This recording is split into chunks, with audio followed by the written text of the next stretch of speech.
Welcome to city commerce academy online classes once again.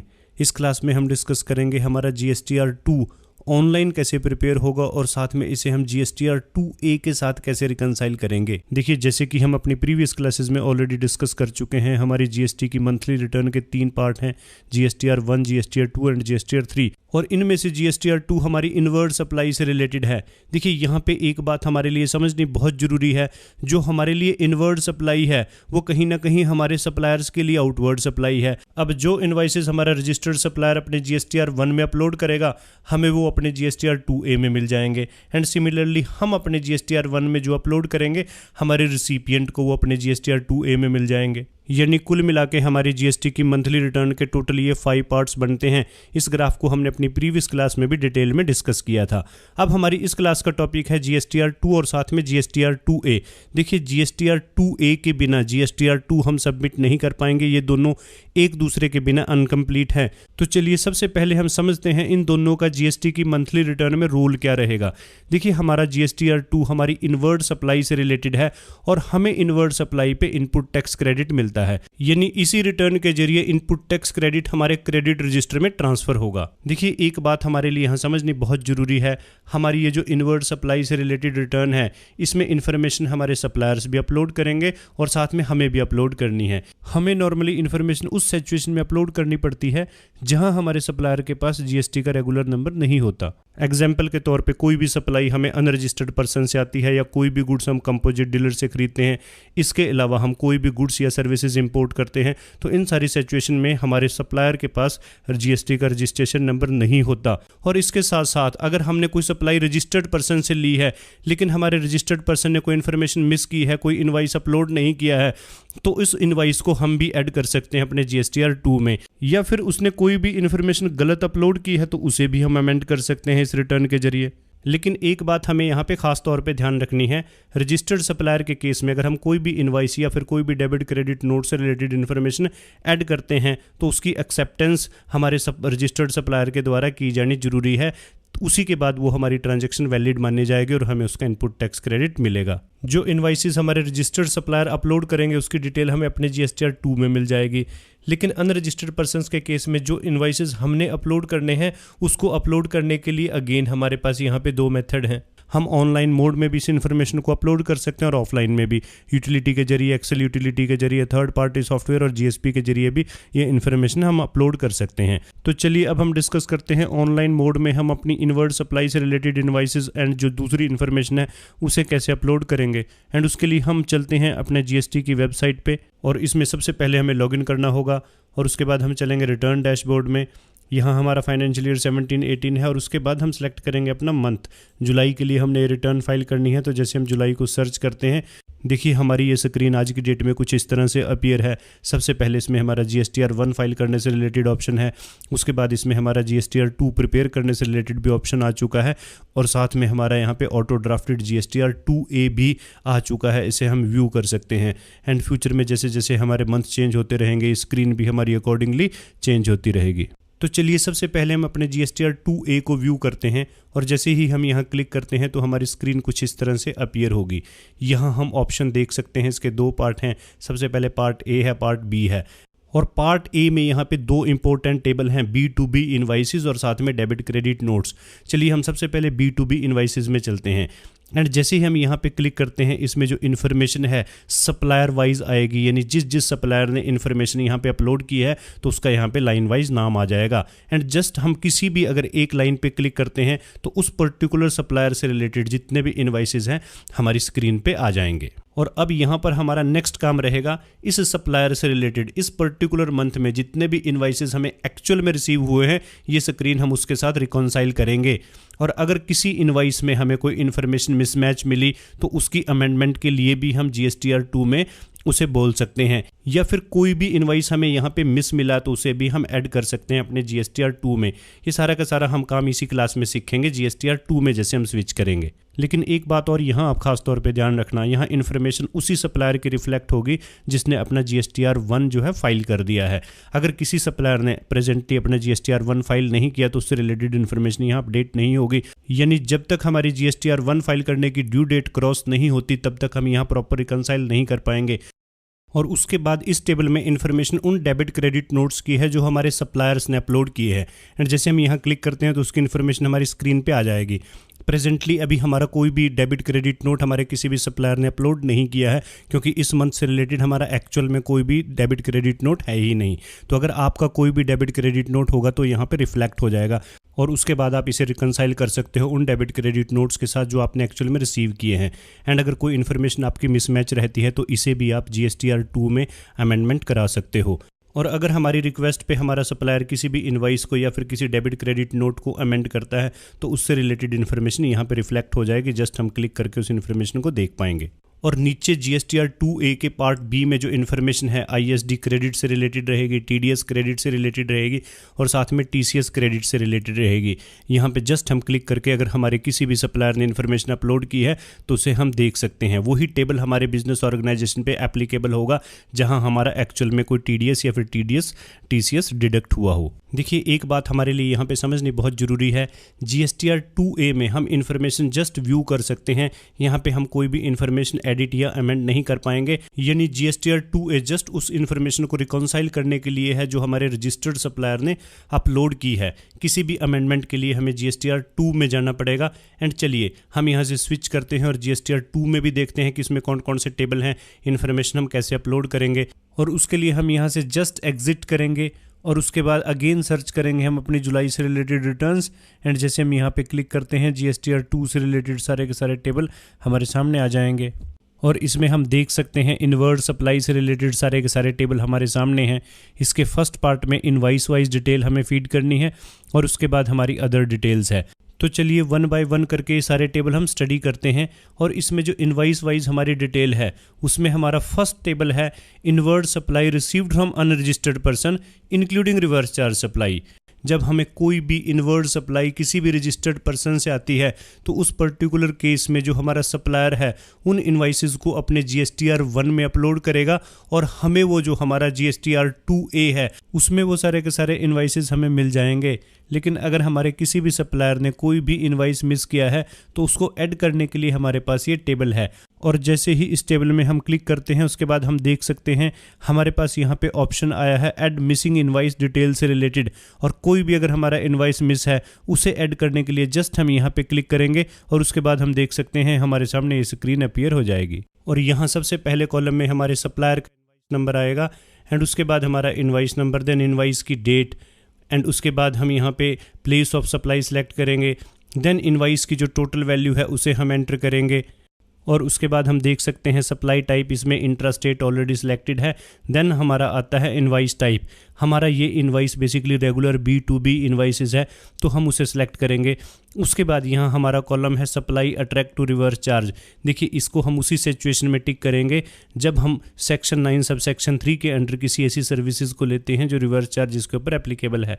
और उसके बाद हम GST टैक्स रेट के अकॉर्डिंगली अमाउंट डालेंगे। सपोज करो हमारा ये इनवाइस 18% में टैक्सेबल है तो यहाँ हम टैक्सेबल वैल्यू 2500 डालेंगे और उसके बाद हम देख सकते हैं सेंट्रल टैक्स और UT टैक्स इसमें ऑटोमेटिकली कैलकुलेट हो जाएगा। सपोज करो ये हमारा इनवाइस हमारे रेंट से रिलेटेड है, हमारे लैंडलॉर्ड का ये इनवाइस है और वो एक रजिस्टर्ड पर्सन है। उसके बाद नेक्स्ट कॉलम में एलिजिबल फॉर ITC में हमारे पास यहाँ पे कुछ ऑप्शंस हैं और रेंट के केस में हम यहाँ पे इनपुट सर्विसेज को सिलेक्ट करेंगे एंड उसके बाद ये सारा का सारा ITC हमें अवेलेबल है तो यहाँ हम सेंट्रल टैक्स में 225 एंड साथ में UT टैक्स में भी 225 एंटर करेंगे। वैसे तो हम इसके टाइटल में भी देख सकते हैं इसमें वो ITC आता है जो हमें अवेलेबल है। अगर किसी सिचुएशन में हमारे को ITC अवेलेबल नहीं है, इनएलिजिबल है, तो यहाँ अमाउंट 0 रहेगा। और इस तरह से इस इनवाइस से रिलेटेड इन्फॉर्मेशन एंटर करने के बाद हम इसे सेव कर सकते हैं और उसके बाद ये इनवाइस हमारे उस सप्लायर के 2A में जाएगा जिससे रिलेटेड वो है एंड वहाँ उसकी अप्रूवल की हमें ज़रूरत पड़ेगी। जब तक वो इस इनवाइस को अप्रूव नहीं करता तब तक इसका जो हमारा ITC है वो वैलिड नहीं कहलाएगा। इस टेबल में कोई भी इनवाइस हम GSTR 1 की जो ड्यू डेट है उसे बीत जाने के बाद ही ऐड कर सकते हैं, क्योंकि जब तक ड्यू डेट पेंडिंग है तब तक हम ये डिसाइड ही नहीं कर पाएंगे कि कौन कौन से हमारे जो सप्लायर हैं उनके इनवाइसेस मिसिंग हैं। यानी इसका सिंपल सा मीनिंग ये हुआ, जो हमारे इनवर्ड सप्लाई से रिलेटेड रजिस्टर्ड पर्सन के इनवाइसेस हैं उनको हम अपने 2A में रिकॉन्साइल करेंगे, और अगर वहाँ हमें ड्यू डेट बीत जाने के बाद भी कोई इनवाइस मिसिंग मिलता है तो उसकी इन्फॉर्मेशन हम यहाँ ऐड करेंगे। लेकिन अगर हमारे सारे इनवाइस रिकॉन्साइल हो जाते हैं तो इस टेबल में हमें कोई भी इनवाइस ऐड करने की ज़रूरत नहीं पड़ेगी, हमारा ये टेबल ब्लैंक रहेगा। और अब हमारे GSTR 2 का जो नेक्स्ट टेबल है इसमें इंफॉर्मेशन आएगी import of inputs, capital goods and supply received from SCZ से रिलेटेड। और इसमें इंफॉर्मेशन ऐड करने के लिए हम जस्ट यहाँ पे क्लिक करेंगे और उसके बाद हमारे पास यहाँ ऑप्शन आया है ऐड बिल ऑफ एंट्री, और जैसे ही हम इस पर क्लिक करते हैं तो हमारी स्क्रीन कुछ इस तरह से अपीयर होगी। और इसमें इंफॉर्मेशन एंटर करने के लिए हमारे पास ये सारे के सारे कॉलम हमारी स्क्रीन पे है। सबसे पहले पोर्ट कोड है, then bill of entry number है, उसके बाद उसकी डेट है, देन जो बिल ऑफ एंट्री की हमारी टोटल वैल्यू है उसे हम एंटर करेंगे। और उसके बाद अगर ये इंपोर्ट फ्रॉम SCZ है तो हम यहाँ पे जस्ट टिक करेंगे, और उसके बाद जो हमारी आइटम की डिटेल है उसे हम यहाँ पे फीड करेंगे। सपोज करो हमारी यहाँ आइटम 18% में टैक्सेबल है तो उसका अमाउंट हम यहाँ पे डाल लेंगे जितना टोटल हमारी टैक्सेबल वैल्यू है। IGST हमारा ऑटोमेटिकली कैलकुलेट हो जाएगा। और उसके बाद लिजिबल फॉर ITC, देखिए यहाँ हमारे पास 3 ऑप्शन हैं, इनपुट्स है, कैपिटल गुड्स है और इनलिजिबल ITC है। तो जो भी यहाँ एप्लीकेबल है, अगर कैपिटल गुड्स है और उसके ऊपर हमें ITC मिलता है तो आगे हम उसका अमाउंट डाल देंगे, जितना मिलेगा, जितना हमारा अवेलेबल है उतना हम डाल लेंगे। अगर इनलिजिबल ITC है तो यहाँ हमारा अमाउंट 0 रहेगा। उसके बाद हम इस ट्रांजेक्शन को भी सेव कर सकते हैं। और अब इसके बाद हमारा नेक्स्ट टेबल है इंपोर्ट ऑफ सर्विसेज से रिलेटेड। देखिए इंपोर्ट ऑफ सर्विसेज बेसिकली उस सिचुएशंस को हम कहेंगे जहां हमारा सप्लायर आउटसाइड इंडिया लोकेटेड हो और हमारा रिसिपिएंट इंडिया में हो और प्लेस ऑफ सप्लाई भी हमारी इंडिया हो। और इसके साथ साथ अगर हम कोई ऑनलाइन सर्विसेज लेते हैं वो भी हमारी नॉर्मली इंपोर्ट ऑफ सर्विसेज कहलाती है। तो अगर हमारे पास कोई भी इनवाइस इंपोर्ट ऑफ सर्विसेज से रिलेटेड है तो उसको हम जस्ट यहाँ पे क्लिक करेंगे और उसके बाद ऐड डिटेल्स में जाके इसकी इन्फॉर्मेशन ऐड करेंगे। देखिए यहाँ भी जो हमारे पास कॉलम है, सबसे पहले इनवाइस नंबर है, इनवाइस की डेट है, टोटल इनवाइस वैल्यू है, एंड उसके बाद जो हमने सर्विसेज ली है बेसिकली किस परसेंटेज के अंडर आती है, एंड उसके बाद हमारा जो ITC एलिजिबल है या नहीं उससे रिलेटेड सारी की सारी इन्फॉर्मेशन इसमें आएगी। और इसमें भी इन्फॉर्मेशन ऑलमोस्ट वैसे ही रिकॉर्ड होगी जैसे हमारे प्रीवियस टेबल में इंपोर्ट ऑफ गुड्स से रिलेटेड थी। तो सारी इन्फॉर्मेशन डालने के बाद हम इसे सेव कर सकते हैं। और उसके बाद इस रिटर्न में नेक्स्ट टेबल है 6C, जिसमें इन्फॉर्मेशन आएगी debit credit note for supplies from registered person. देखिए अगर कोई भी डेबिट नोट या फिर क्रेडिट नोट हमारे रजिस्टर्ड सप्लायर ने हमें इशू किया है तो उसकी इन्फॉर्मेशन वो अपने GSTR 1 में देगा और हमें वो ऑटो ड्राफ्टेड जो हमारा GSTR 2A रिटर्न फॉर्म है उसमें रिफ्लेक्ट हो जाएगी। लेकिन अगर कोई भी डेबिट या क्रेडिट नोट हमारे सप्लायर ने मिस किया है, उसने अपलोड नहीं किया है, तो हम उसको यहाँ पे ऐड कर सकते हैं। तो इसका सिंपल सा मीनिंग ये हुआ, इसमें कोई भी इन्फॉर्मेशन ऐड करने से पहले हमें अपना GSTR 2A चेक करना है। अगर सारे के सारे हमारे डेबिट क्रेडिट नोट वहाँ पे अवेलेबल हैं तो यहाँ हमें कोई भी इन्फॉर्मेशन ऐड नहीं करनी है। और अगर कोई भी हमारा डेबिट क्रेडिट नोट मिस है उसे ऐड करने के लिए हम यहाँ पे जस्ट क्लिक करेंगे और इसमें इन्फॉर्मेशन बिल्कुल वैसे ही ऐड होगी जैसे हमने अपनी GSTR 1 की क्लास में से स्टडी किया था। यहाँ हमारा सबसे पहले सप्लायर का GST नंबर आएगा, देन उसका नाम ऑटोमेटिकली यहाँ पे सिलेक्ट हो जाएगा। उसके बाद हमारा डेबिट नोट है या क्रेडिट नोट है उसे हम सिलेक्ट करेंगे, देन कितनी वैल्यू का नोट है, उसके बाद क्रेडिट नोट नंबर क्या है, नोट की डेट क्या है, किस इनवाइस के अगेंस्ट है, उस इनवाइस की डेट क्या है, हमारी सप्लाई का स्टेटस क्या है, इंट्रा है या इंटर है, तो ये सारी की सारी इन्फॉर्मेशन आएगी। उसके बाद जिस हमारे गुड्स से रिलेटेड है वो किस परसेंटेज से बिलोंग करता है, और इसमें सारी इन्फॉर्मेशन एंटर करने के बाद हम इसे जस्ट सेव करेंगे। और अगर यहाँ पे हम कोई भी डेबिट या क्रेडिट नोट ऐड करते हैं तो ये भी हमारी सप्लायर की अप्रूवल के लिए जाएगा। और इसके बाद हमारे इस GSTR 2 में नेक्स्ट टेबल है 4B, inward supplies from unregistered supplier. देखिए बहुत इंपॉर्टेंट ये हमारा टेबल रहेगा हर टाइप के बिजनेस ऑर्गेनाइजेशंस के लिए।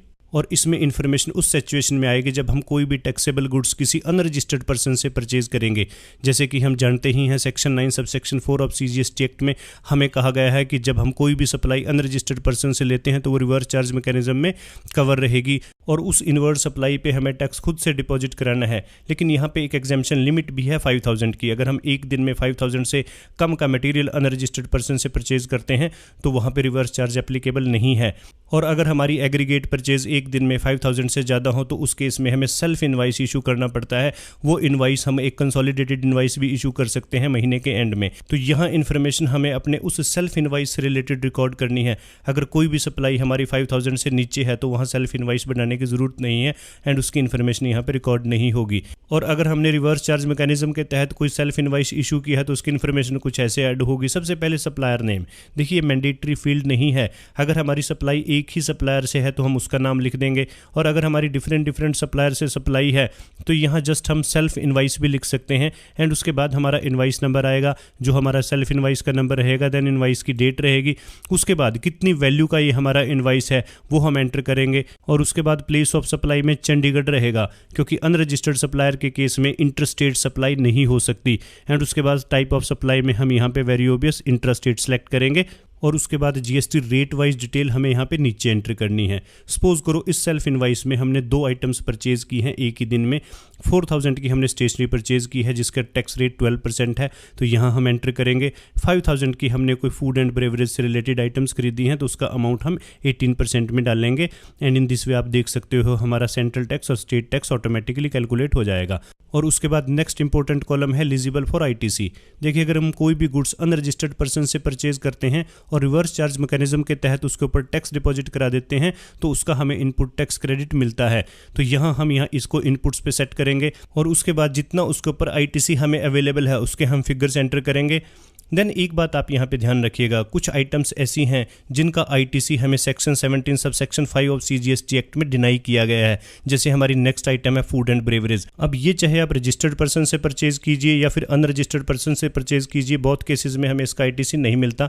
तो इस पर्टिकुलर सिचुएशन में हम यहाँ पे इनएलिजिबल सेट करेंगे एंड उसके बाद हमारे जो रिमेनिंग फिगर्स हैं वो 0 रहेंगे एंड उसके बाद हम इस इनवाइस को सेव कर सकते हैं। और अब इस रिटर्न में हमारा नेक्स्ट टेबल अगेन 6C आएगा। इसमें इन्फॉर्मेशन हमारी debit credit note for unregistered supplier के केसेस में आएगी। तो अगर हमने कोई भी अनरजिस्टर्ड सप्लायर से जो इन्फॉर्मेशन अभी हमने 4B में एंट्री की है इससे रिलेटेड अगर कोई भी हमें डेबिट क्रेडिट नोट इशू करना पड़े तो उसकी इन्फॉर्मेशन हम यहाँ पे जस्ट ऐड करेंगे। और इसमें इन्फॉर्मेशन एंटर करने का मेथड भी बिल्कुल सिंपल रहेगा। सबसे पहले हम नोट टाइप सेलेक्ट करेंगे, देन कितनी वैल्यू का हमारा नोट है, उसके बाद हमारे डेबिट क्रेडिट नोट का नंबर क्या है, उसकी डेट क्या है, किस इनवाइस के अगेंस्ट वो इशू किया है, उस इनवाइस की डेट क्या है, एंड हमारा यहाँ पे सप्लाई टाइप क्या है, देन वो किस पर्टिकुलर रीजन की वजह से इशू किया है। तो यहाँ कुछ हमारे रीजन हैं, इनमें से हम एक सेलेक्ट करेंगे एंड उसके बाद जिस पर्टिकुलर गुड से वो रिलेटेड है उसकी जो परसेंटेज है उसके सामने यहाँ पे हम अमाउंट डालेंगे एंड उसके बाद हम इसे सेव कर सकते हैं। और उसके बाद हमारे इस GSTR 2 का नेक्स्ट पार्ट है जिसमें हम अदर डिटेल एंटर करेंगे एंड इसमें सबसे पहला टेबल है टेबल नंबर 7 जिसमें इन्फॉर्मेशन आएगी supplies from composition taxable person and other exempted nil rated non GST supplies. And इसमें इन्फॉर्मेशन डालने के लिए हम यहाँ पे जस्ट एंटर करेंगे। उसके बाद हमें यहाँ पे एडिट पे क्लिक करना है एंड जो भी हमारी रेलिवेंट इन्फॉर्मेशन है वो हम डालेंगे। और इस टेबल में हमारी फर्स्ट लाइन इंटरस्टेट सप्लाई से रिलेटेड है and second line intrastate supply से रिलेटेड है। एंड अगर हमने कोई भी कंपोजिशन डीलर से सप्लाई ली है उसके तो फिगर यहाँ आएंगे, लेकिन इंटरस्टेट सप्लाई कंपोजिशन डीलर से नहीं आ सकती तो यहाँ फिगर्स नहीं आएगा। इंट्रास्टेट में आ सकती है तो उसके हम फिगर्स यहाँ डालेंगे। अगर हमारी कोई भी एग्जेम्प्टेड सप्लाई है इंटरस्टेट के फिगर यहाँ, इंट्रास्टेट के यहाँ, and similarly nil rated and non GST, ये सारी की सारी इन्फॉर्मेशन डालने के बाद हम इस टेबल को सेव कर सकते हैं। और उसके बाद हमारा इस रिटर्न का नेक्स्ट टेबल है 10A जिसमें इन्फॉर्मेशन आएगी advance amount paid for reverse charge supplies. And इसमें इन्फॉर्मेशन रिकॉर्ड करने का भी मेथड बिल्कुल सिंपल रहेगा। जस्ट यहाँ पे क्लिक करेंगे, उसके बाद हम ऐड डिटेल्स में जाएंगे। देन सबसे पहले हमें प्लेस ऑफ सप्लाई सेलेक्ट करना है। जैसे सपोज करो हमारा चंडीगढ़ है तो हम चंडीगढ़ सेलेक्ट करेंगे। उसके बाद टाइप ऑफ सप्लाई में हमारा इंट्रा स्टेट ऑटोमेटिकली आ जाएगा। देन जिस गुड्स के अगेंस्ट हमारी वो एडवांस है उसकी जो भी परसेंटेज है, सपोज करो हमारी 18% है तो उसके सामने हम अमाउंट एंटर करने के बाद जस्ट इसे सेव कर देंगे। और उसके बाद हमारा नेक्स्ट टेबल है 10B। इसमें इन्फॉर्मेशन आएगी adjustment of advance amount paid earlier for reverse charge supplies. देखिए अगर हमने किसी पिछले महीने में कोई भी रिवर्स चार्ज मैकेनिज्म के तहत सप्लाई के अंडर एडवांस दिया था एंड उसको हमने 10A में शो किया था तो देन इस महीने में सपोज करो हम उसे 10B में एडजस्ट करेंगे। और उसके लिए जस्ट हमें यहाँ पे क्लिक करना है एंड इसमें भी इन्फॉर्मेशन रिकॉर्ड करने का मेथड बिल्कुल सेम है। जस्ट हम ऐड डिटेल में जाएंगे एंड बिल्कुल उसी मेथड से सबसे पहले हम प्लेस ऑफ सप्लाई सेलेक्ट करेंगे एंड देन किस आइटम के अगेंस्ट हमने जो एडवांस लिया था उसकी जो परसेंटेज है उसके सामने हम अमाउंट डाल के जस्ट इसे सेव कर देंगे। और उसके बाद हमारी इस रिटर्न का नेक्स्ट टेबल है टेबल नंबर 13, जिसमें इन्फॉर्मेशन हमारी HSN समरी से रिलेटेड आएगी, लेकिन ये डिटेल हमारी सिर्फ इनवर्ड सप्लाई से रिलेटेड होनी चाहिए जो हमने परचेजेस की हैं। एंड उसके लिए हम जस्ट यहाँ पे ऐड डिटेल पे क्लिक करेंगे एंड इसका भी मेथड बिल्कुल वैसे ही रहेगा जैसे हमने इन्फॉर्मेशन GSTR 1 में एंटर की थी, और इसमें इन्फॉर्मेशन हमारी HSN कोड वाइज आएगी।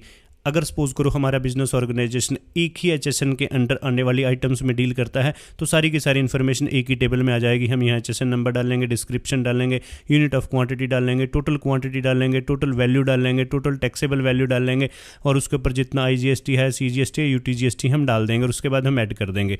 और अगर हम ऐसी आइटम्स में डील करते हैं जिनके HSN कोड अलग अलग हैं तो एक HSN कोड की इन्फॉर्मेशन एंटर करने के बाद, उसे ऐड करने के बाद हम दूसरे टेबल में फिर दूसरे HSN कोड से रिलेटेड जो इन्फॉर्मेशन है वो डालेंगे। तो चलिए अब हम चलते हैं अपने GSTR 2 के नेक्स्ट टेबल पे,